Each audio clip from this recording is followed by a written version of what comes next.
¿Cuál es la medida prioritaria o quizás la más urgente que creen ellos que serviría y que sería necesaria para empezar a salir?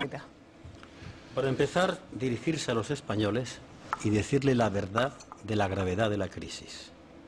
No hemos terminado todavía la crisis, ni se ve que tenga todavía fondo. En segundo lugar, señalar los responsables de la situación en la que estamos. Las alegrías a la hora de vender sector público, el pelotazo, las jugadas de bolsa de vender todo lo que se pueda vender, los negocios sin escrúpulos algunos, la quiebra del sistema financiero.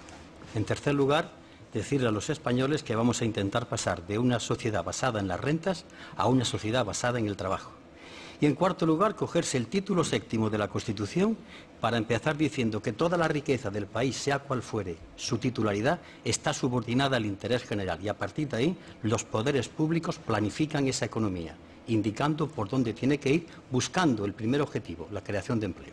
¿Qué es lo más urgente? Lo primero es empleo. Si no hay trabajadores que ganan un sueldo mensual, no pueden comprar. Y si no compran, no hay empresa que valga, porque no pueden vender. Lo que pasa es que en nuestro lenguaje, cuando he dicho al principio que hay que decir la verdad, hablamos de crisis, pero la crisis tiene unos responsables. Ha sido una crisis financiera empezando en la banca estadounidense y además ha entrado en las demás bancas. Cuando hablamos de mercado, los mercados tienen nombre y apellidos. En España en concreto hay 1.400 personas que están en los centros de poder económico, con sus nombres y apellidos. No digamos los mercados, sino situemos en personas en concreto. Lo primero es crear empleo. Sin empleo no hay mercado, sin empleo no hay producto, sin empleo no hay economía. Y al no crear empleo se genera déficit, porque es la falta de empleo la que crea el déficit, y no al contrario. Y aprovechar el abaratamiento de los nuevos contratos sería otra opción, hacer lo que se había planteado. Apuntaba precisamente Enrique, hablaba del sector inmobiliario, del sector de la construcción en el que se basó nuestro sistema económico y en parte afectó cuando empezó la crisis. ¿Cuál creéis que va a ser el sector que va a hacer que se recupere la economía? ¿Por dónde pueden ir los tiros en esa cuestión, Julio? Ninguno. Mientras sigamos dando vueltas a las palabras.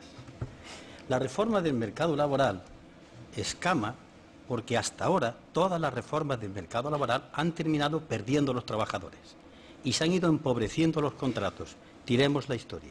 En segundo lugar, las empresas no saben dónde ir, dónde vender. Hay un problema de fondo, pero es que el tejido industrial español, el tejido empresarial, ha sido débil. Ha vivido de salarios bajos y del ladrillo. Y además, las pocas industrias que había en España se han ido desmontando, desmantelando y se han vendido sectores estratégicos enteros que eran del sector público. No nos quejemos ahora. Por tanto, yo planteaba al inicio de mi intervención que no podemos estar diciendo siempre lo mismo, que estamos ante una situación grave, profunda y hace falta medidas excepcionales dentro de la ley. Por eso he invocado el título séptimo de la Constitución española. Manuel Pimentel, Julio Anguita. Es que me hace gracia, también lo digo amistosamente, que siempre me hablan de la Unión Soviética. Y yo siempre saco la Constitución española, artículo 128, donde el Estado puede intervenir en beneficio en interés general. No es la Constitución soviética, es la Constitución española. Y si esto no sirve nada más que para aceptar la monarquía, ¿para qué sirve entonces este papel que tengo aquí? Y es que hay que entrar aquí, que el Estado tiene que intervenir, porque la empresa privada en estos momentos es incapaz, no sabe, es débil y necesita la intervención de los poderes públicos. Y repito, que no es la Constitución soviética, es la Constitución española de 1978. A ella me atengo, de ella hablo y propongo en base a la misma. Recordar, como decía Enrique Barón, que hay una cumbre europea en la que el centro del debate es la situación de la crisis griega, para ver si se hace un plan de rescate para los miembros de... No, de la crisis de todos, claro, no solo de los griegos. Sí, pero el tema de debate, el centrado... En Grecia lo que pasa es que se mintió más de la cuenta. Claro que sí. Julio. Al Estado se le hace ascos, pero después están todos como vírgenes piadosas en la cola para pedirle que intervenga, hasta en Estados Unidos. El 60% del déficit que hay en España se lo han consumido las ayudas que el Estado le ha prestado a la banca y a los menos recursos que se integran y se ingresan. Por tanto, tiene sus responsables, sus nombres y apellidos. Y a partir de ahí, ese déficit que es galopante, Y va a tener que subsanarse en la medida que haya más empleo, si no va a seguir creciendo. Pero mientras no vayamos, por ejemplo, yo voy a ser claro, aunque levante escozor aquí, mientras no haya una banca pública o se nacionalice la banca, mientras no se tome esa medida, aunque les parezca a ustedes horroroso, me acojo al artículo 128 de la Constitución española, el crédito va a ser, pues según le parezca a la banca, sin tener en cuenta las necesidades de esa pequeña y mediana empresa. Josep Piqué.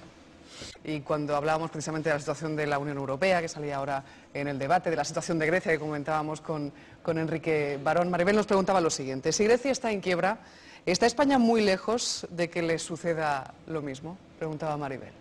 ¿Por dónde recortar? Julio Anguita. ¿Por dónde ingresar más? ¿También? Claro. Es que aquí no se ha hablado de reforma fiscal.